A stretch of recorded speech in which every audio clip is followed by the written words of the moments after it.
The movie starts with a man named Barry walking down the street until he gets to his house. When he's inside, his wife, Suze, complains about him leaving and not caring for her and their child. Despite her complaints, Barry still sits to eat, and while he's at it, he suddenly gets frustrated and says that their child didn't even look like him or Suze, who continues to be angered by Barry's attitude. Even without finishing his meal, Barry walks out, saying he was fed up, and he then first heads over to meet a guy who owes him money. Barry hassles the guy, who is also with a girl, and the guy says he'd get Barry his money soon. Barry leaves him and then heads over to a bar where he meets a guy named Danny B, who starts talking about why cartoons had to wear gloves. He goes on and on, after which he tells Barry that he's a good listener, and he wanted them to hang out after leaving the bar. From there, they then head over to Danny's place, and after a while they inject themselves and get so high that Barry even gets flashes of a time when he and Sue seem to be really happy together. Later that night, he ends up walking on the road when a red light suddenly beams on him from the sky. Not long after, he gets sucked up and finds himself in what seems to be a void, and there, an alien seems to re-engineer his body and take control of it. When the whole process is done, Barry is then seen walking down the streets as he sees different people who try to interact with him. When they try to talk to him though, he just keeps a straight face with his eyes wide open. He then finally makes his way to a bar where he continues to look strangely at the bartender and the other people in the bar. From there, Barry moves on to another bar, and not long after he enters, a lady comes over to put a drug in his mouth. Much later, as it seems the drug makes him feel good, Barry meets up with the lady and swallows quite a couple, which gets the lady angry. However, this is enough to get Barry pumped, and he starts dancing weirdly until he then heads to the toilet where he happens to injure a man who had planned to spend some time with him. As he comes out, a lady asks to take him to her apartment and he agrees. At her apartment, the lady gets some protection and they're then able to spend some quality time even though Barry barely does anything. After they're done though, the lady asks Barry to leave, and on his way headed to another place, an escort comes over to meet him. And in the process of being scared away, the escort gets hit by a car, after which Barry moves on and meets another escort who asks him for some time together. He agrees to this, and when they're through, the lady's belly immediately starts swelling, and right there, she delivers a baby, much to her surprise. The guy in charge of the place then comes over to send Barry out. The next morning, while Barry is still walking on the streets, he sees a man who is having a heart attack and then saves him. But just about the same time, Suze appears with her car and hauls him inside, complaining that he was irresponsible and had left her and the baby alone.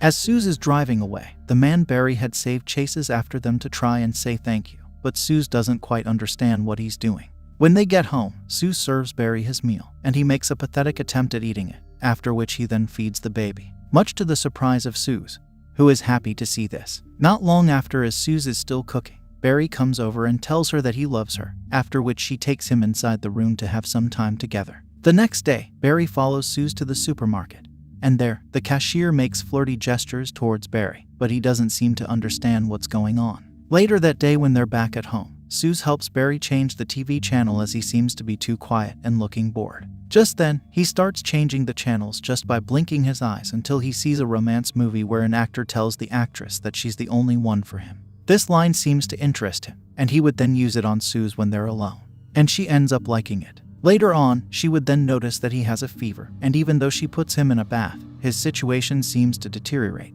forcing her to decide to take him to the hospital. On their way though, Barry suddenly gets out from the car and runs away, with Suze seemingly frustrated by this. After a while of running, he soon falls to the ground until the next morning when two guys come over to help. The men take him to a greenhouse where one of them then gives Barry a feel of what he's smoking. This, however, takes a wrong turn and creates a weird reaction inside Barry that makes the men leave him there. Barry somehow recovers and picks up the headphones of one of the guys, which he finds on the floor. The jam he's listening to excites him, and he goes on from there while dancing around the city, even up to the point where he flies too. Soon after, he drops the headphones with a dying man who had just been robbed and stabbed, after which he walks in a place where three guys come over to attack him. They try to get answers from him about who he is and why he was passing through, but when he doesn't say anything, they beat him up. As he's been beaten really badly, he goes unconscious and is then dragged away to a building where he is locked away in a cell with a young girl. The girl tries to engage him in a conversation,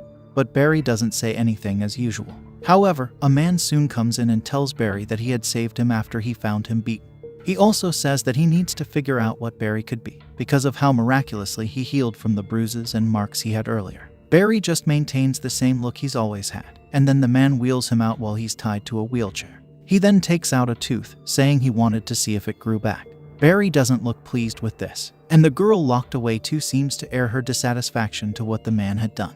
Later that night, the girl sleeps while leaning on Barry in his wheelchair, but in the morning when he wakes up, he sees that the girl is no longer with him, and she's screaming from somewhere else inside the building. Barry suddenly manages to free himself and go over to knock the man out while he's trying to hurt the girl. The girl then takes Barry somewhere else while trying to evade capture from the man, who had now recovered and picked up a chainsaw, chasing after them. After a while, Barry and the girl arrive at a place where the man seems to have also locked a number of children in a cell. Barry gets the girl to hide and then goes over to confront the man, and while they're at it, the keys to the cell holding the children falls and the girl gets to it and releases the kids. Meanwhile, Barry and the man continue their fight, and not too long into it, Barry overpowers and then drives the blade through the man, with blood splashing all over his face. Barry then goes to meet the children, who look relieved to see that he survived and not the other guy, and they then head out together, though police are already around and they arrest Barry. He's immediately cleaned up and taken for interrogation, with the detectives asking if there were other kids, as they seem to think he's the culprit.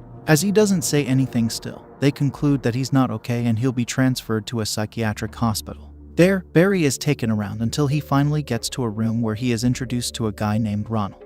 Ronald comes over and is surprisingly able to guess Barry's name right. Ronald then introduces Barry to another man named Martini, after which he talks about a plan to escape with his friend Lawrence on the outside. Barry is told he looks really special and that he'd make sure they escape together.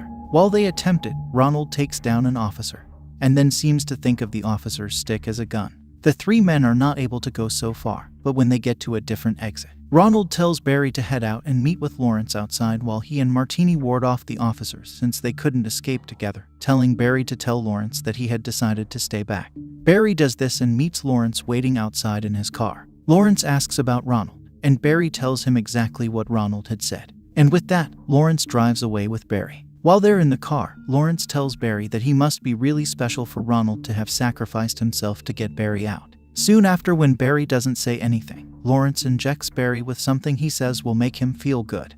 And well, not long after, Barry experiences a bumpy ride with his imagination. He suddenly sees himself back on the road alone. He starts acting weird and looking lost, after which he starts to crawl his way around until he sees a man inside a covered space just by the roadside. He then follows him in. He then starts seeing things, after which he runs out, and then walks aimlessly until he reaches the top of a building and decides against jumping down. He later leaves there and soon sees a man harassing a lady. Barry knocks the man down, after which he falls to the ground, and it then turns out that the lady was the escort that gave birth to a baby earlier. The next day, Barry wakes up to see the escort taking care of someone that looks like him, and later on, she tells him that the man-child is the baby they had together. Suddenly, Barry goes into shock again and he's transferred to a hospital where a doctor then tries to revive him, but after a while he's pronounced dead, with the escort looking on. Suze also arrives and then sees that Barry is dead. She cries and then talks about how she thought things were getting better for them, and all of a sudden, Barry wakes up and touches Suze's head, with this taking her through all that had happened, and to even show her that it was an alien that was residing inside Barry's body. Suze then gets Barry out of bed, telling the escort that he needed to leave there. Together, they're able to take him out, after which Suze drives him to the same spot Barry had been taken away by the alien ship. The red beam again appears, and before he stands in the light, the escort and Suze hug him and say their goodbyes to him. Barry then gets taken away by the red beam and up to an alien ship. With that, Suze and the escort are trying to catch up about how Barry knew her, and just then, they hear Barry scream, and then a loud thud that forces them to look back to see if it was really Barry. And that is how it ended. Make sure to subscribe and turn on notifications so you can watch more videos like this. Thanks for watching.